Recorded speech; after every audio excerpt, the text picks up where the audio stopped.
our senior pastor, Reverend Kimathi, and all the other clergy who are here this morning for CBF, our main guest, Dr. Wale,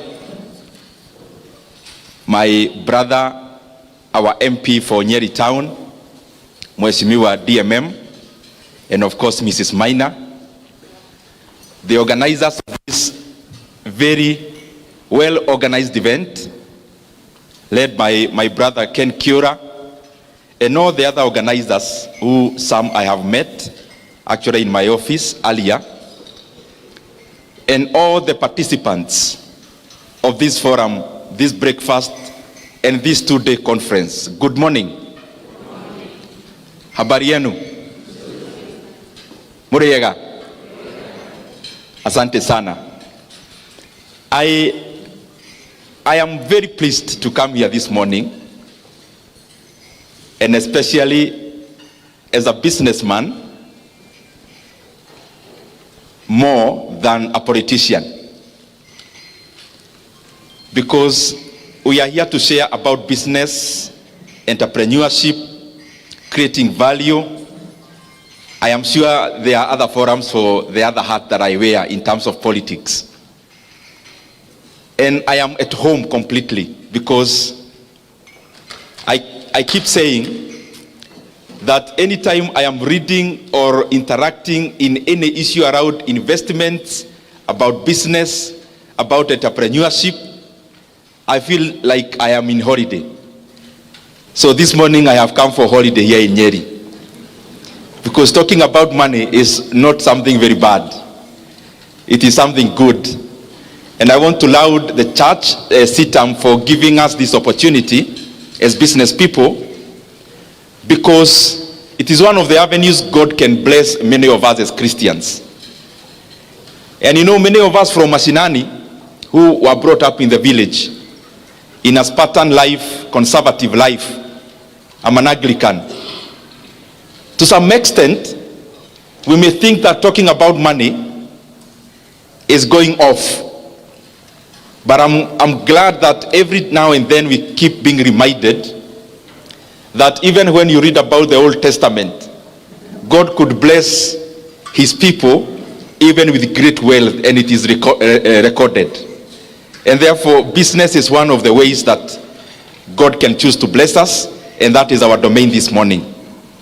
But you allow me, because I am also a representative of the people of Kiharu and Kenya in terms of Parliament, National Assembly. I can hear there are some people from Kiharu here. Asante sana. It is important, I mentioned just in 2 minutes because it is important. In Kiharu, I am glad to be an MP there, and I'm sure, and I am glad even Honorable DMM has been there.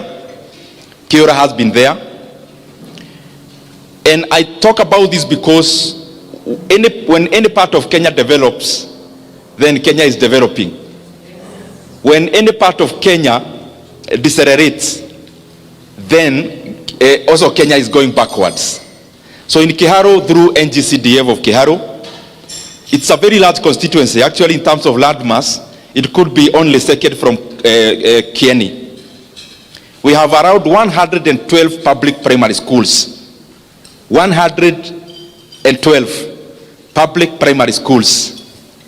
And I want to assure you, some of you who follow us on social media, the way they are, all our public primary schools, they are well done, well built, where we needed to build new structures. Where they are old structures, all our classrooms are tiled as a representation of all the other work done. When I say tiling, it's representing all the other overhaul of the work. Also, we have started like 7 new day schools from scratch. But lastly, the program that I'm very proud about is a program we run touching learners in day secondary schools, which we have around 65, including the ones we've started.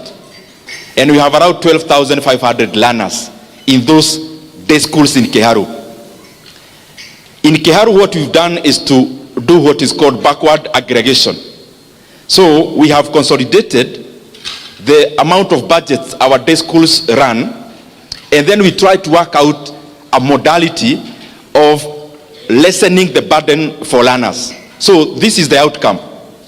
The outcome is that of all the learners in our day secondary schools in Kiharu, we subsidize the education through CDF and other mechanisms, and learners in Kiharu only pay 1,000 shillings per term in any day secondary school.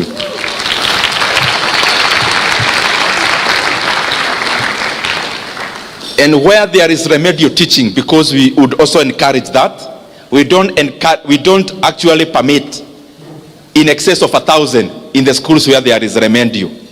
And in that 1,000, learners eat in school from Monday up to Saturday.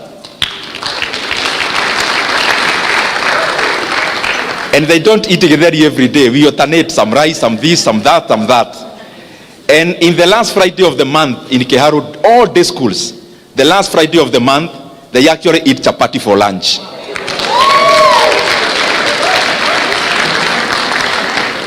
Including last Friday, which was the last Friday of the month. We do this because we know the primacy of education in shaping society from the household level going upwards.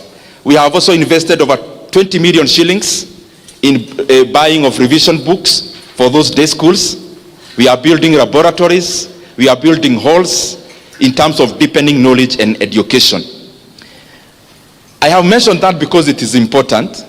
It is important because this year alone, because we have 2 sub-counties in Kiharu, it's large.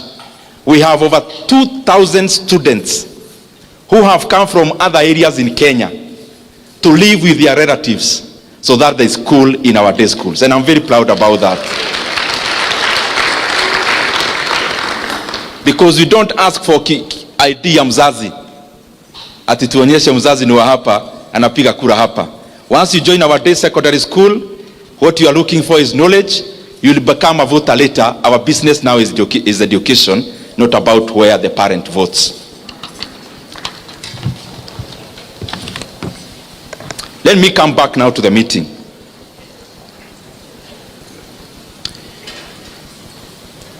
I'll try to compress so that I actually take less time than I was allocated, so that we can have a time where we can interact with all, even the chief guest. We are here as business people. We are here as entrepreneurs. We are here as investors. But sometimes do you quip to ask yourself, what is the difference? What are you?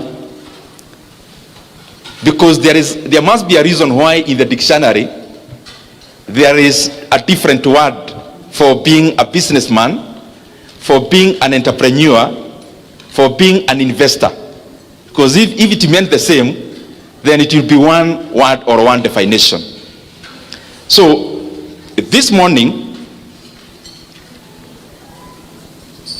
we need to trace ourselves so that we find whether we are in the right locus. But then we know that Nyoro is a politician. Why was he invited? In brief, I actually started business earlier than politics, because in class 6 I had my first kiosk, class 6. And I'm not telling you those stories of I started a big farm with an apple or no. That's not what I'm doing. Out of necessity, from a mud house, from a father who was living in Kiadutu slums in Thika, and a peasant farmer mother, and in a family where the only person who had a car was my uncle, Matano actually. After studying my uncle's life, I actually saw that he never progressed with education so much. So I thought I can take a shortcut like my uncle. Hakuna haja ya kujichosha na masomo. He was driving a KUI. He had never been to high school. So I started my first kiosk. And I could go buy some shopping. Hapo nyumbani kwetu kwa fence, nikakata nikaeka ka kiosk, Ashanti. But of course, in class 6, when you have 200 bob in your pocket, there is nothing a mathematics teacher can tell you. So because I could not listen very keenly, my education ikaanza kwenda chini, ama grades. And my godmother, mwenye alinisimamia nikipatizwa, was my teacher and my village mate called Mrs. Karanja. So at the time wakati my father came from Kiadutu, he used to come over weekends. Kamwambia, your son is good, lakini masomo inaleta shida kwa sababu ya duka. So my father forced me to liquidate, but he was kind enough to actually pay me for the entire stock, which was just around 600 shillings. Then I progressed, nikamaliza hapo. Nikaenda Kiabugi Secondary School, it's just neighboring our place. And I'm saying this because it was more out of necessity. From my first year, hapo, Form 1, nikaanza kuwa cobra wa kushona viatu. And those who are there can attest. These are not stories where we only give as politicians. This is real stories. So I started mending shoes, progressed later into running school kiosk. School kiosk was being run by clubs, drama club, science club, officials. So I made sure I vowed to be an official in almost all the clubs, so that I ran the canteen uninterrupted, so that we could buy some bread for the club and of course some for ourselves to get the profit, and then to make the ends meet. Later on in my third year, my Form 3, Form 4, my elder sister had a mutumba in Thika. Maybe that's where I got the courage ya kuongea mbele ya watu sana. Because in my over holiday I used to go to Thika, pahali inaitwa Mukereti, wenye mnajua Thika. Saa hii kumejengwa manyumba mrefu, but before it was a market. So I used to sell mutuba there. Kumi ni baobao, bei ni ya kufunga. Nguo za watoto especially I used to sell. University, when I was joining KU, I had 2 goals. One was to deepen my leadership, but number 2 is to expand in terms of business. So when I joined KU, my first year, first help, I paid for my school fees for the whole year for KU. But the second semester help in the same first year, number 1, started a kiosk. Those who are from KU, you know KM. I started a hotel there, and I called it Vatican Cave. And I remember one time, it was Valentine's Day, we had gone to buy sufurias with the person I had borrowed some money ya kuanza hiyo kahoteli. That guy is called Wamwere, now he's in the UK. And we had gone to buy sufurias in Gekoba for that hotel of mine. Then